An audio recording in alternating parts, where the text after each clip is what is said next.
The lemon flavor is coming through beautifully. Hey friends, I hope your week is off to a great start. Today we're going to be trying out another recipe from Claire Saffitz's cookbook, Dessert Person. This is her goat cheesecake. So I actually worked at the Cheesecake Factory for a little over 3 years. During my time there, I tried 50 or more different types of cheesecake. My one complaint across all of them was that they were too rich and heavy to where I couldn't finish a slice without feeling sick. In the book, Claire says she was aiming to resolve that problem with this recipe by including the goat cheese and kind of lightening things up a bit. So I'm really curious to see how this all plays out.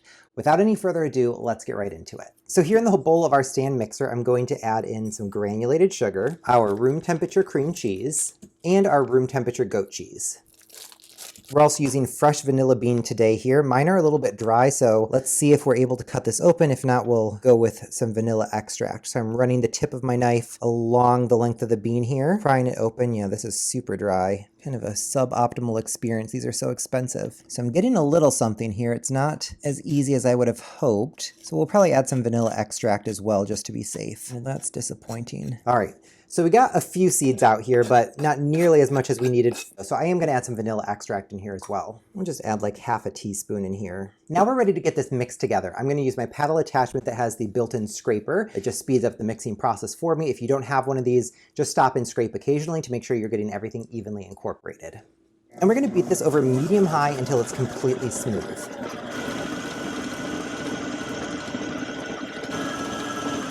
All right, so that's just been 30 seconds. I want to do a quick scrape here just to make sure that everything that's on the paddle as well as the top and edges of the bowl are getting evenly incorporated. Don't want any sugar just riding around on the paddle.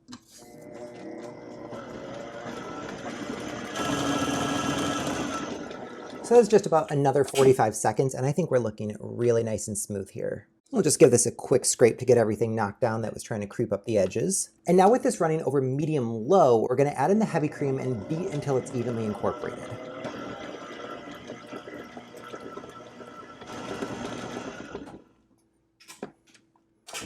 All right, this looks wonderful. It is so smooth and light and fluffy. So we can go ahead and add in our 4 whole eggs. We also need 2 tablespoons of fresh lemon juice, and we need 1 full tablespoon of lemon zest. Typically I'll zest just directly into a bowl. However, a tablespoon is more zest than I've ever done before. So I'm going to use my microplane and just go into a tablespoon measure, and that way I can be a little bit more precise. And so 1 lemon looks like a little bit under a tablespoon. I guess I should have zested this other lemon prior to juicing it. That would have made my life a lot easier, but we'll get it done regardless. I think that is looking pretty good. So is the zest from 2 lemons. And now we're going to mix this over medium-low just until everything's incorporated. We added a lot of liquid. Once it's incorporated, we're going to crank that speed up to medium-high and beat it until it's totally smooth, about 3 minutes. We can stop and scrape as needed. So after 30 seconds, the liquid looks incorporated. I am going to scrape really quickly just to get that little ring of thicker stuff off the top there. Also scrape the paddle off while we've got it up. So we'll crank this up to medium-high and finish that 3 minutes out.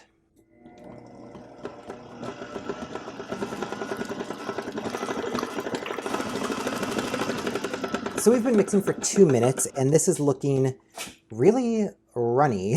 I'm slightly concerned. I was expecting this to be much more viscous. I'm not sure why it's so loose right now, but I'm going to scrape the bowl off regardless, and we'll get back to mixing. All right, cool. So that's been 3 minutes of mixing here. And you can see the texture here is really kind of loose and runny, but it's super light and homogeneous. So I'm going to assume that we're okay here. And we are ready to fill our crust. Here I've got Claire's foundational recipe for the graham cracker crust in a 9-inch springform pan. I did a whole separate video for it. You can check it out right here. I've also lined the springform pan with some aluminum foil. We're going to be cooking this in a water bath. So this foil, it's 2 layers, will help keep out that water so we don't get a soggy bottom. So let's pour our prepared mixture into our crust. And then we need to bang this on the counter a couple times just to release and pop any air bubbles. You can see a few that are rising up to the surface there.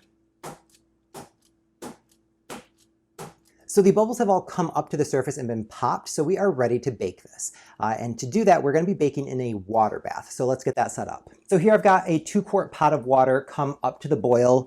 In my preheated oven, I also have a roasting pan large enough to accommodate our 9-inch cheesecake. Taking the boiling water, I'm going to pour it into our roasting pan. And you want to pour about an inch of water into the bottom here. So for me, it's the full 2-quart pan. And then we'll just pop the cheesecake in for 30 to 35 minutes. And we'll bake that for 30 to 35 minutes until the edges of the cheesecake have started to set, but the center is still nice and jiggly. All right, so our cheesecake has been baking for a total of 35 minutes at this point. Let's check and see how it's wobbling. So the edge, probably 1.5 inches or so, looks set, and then the center is quite wobbly. So I think that's a good situation for us to be in. So now what we need to do to let this cool down slowly to avoid getting a big crack in the center is turn the oven off and just pop the door ajar slightly. So I'm gonna get this turned off.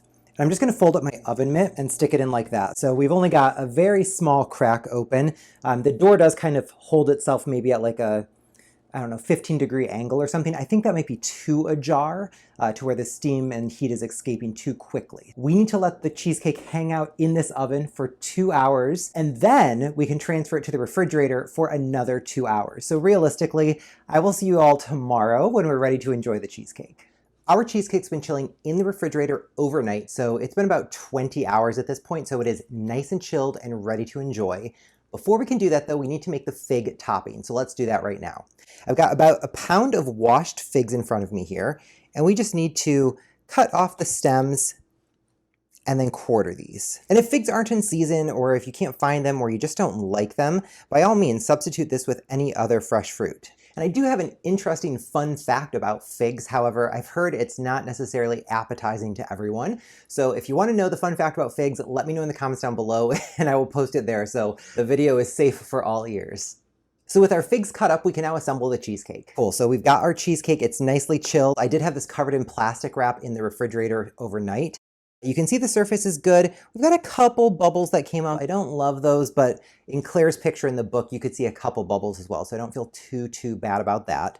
One area of concern, when I removed my foil from the outside of this pan, I did find a little bit of water. So I'm hoping that our crust is nice and crisp and not waterlogged. So I'm keeping my fingers crossed about that. Before we can get this out of the pan, we do need to run a paring knife around the outside of the pan just to help separate the cheesecake from the edge. Let's unlatch this, and it's time for the reveal. All right, that looks pretty good. For the decoration, then, we're just going to spread the figs across the top. So I'm not gonna have any real method to my madness here. In Claire's book, the picture looks very casual. However, I think sometimes the most casual looking photos are the ones that take the most work. The finishing touches here are a little bit unusual from my point of view for a cheesecake anyhow. First, we're gonna do a little drizzle of extra virgin olive oil. Rub that in, free moisturizer. We're also gonna drizzle with some honey. I just did about a tablespoon of honey here. And then lastly, just a squeeze of lemon. And to avoid getting any seeds, I just cut the cheek off here. All right, perfect. So our cheesecake is done and we're ready to dig in. I cut myself a slice of the cheesecake and this is the end result. So we've got a nice presence of figs kind of spilling off the top there. The side profile as well as the back have a really nice presence of that graham cracker crust. It looks perfectly cooked all along the sides here, and I'm just super excited to dig in, so let's give it a taste.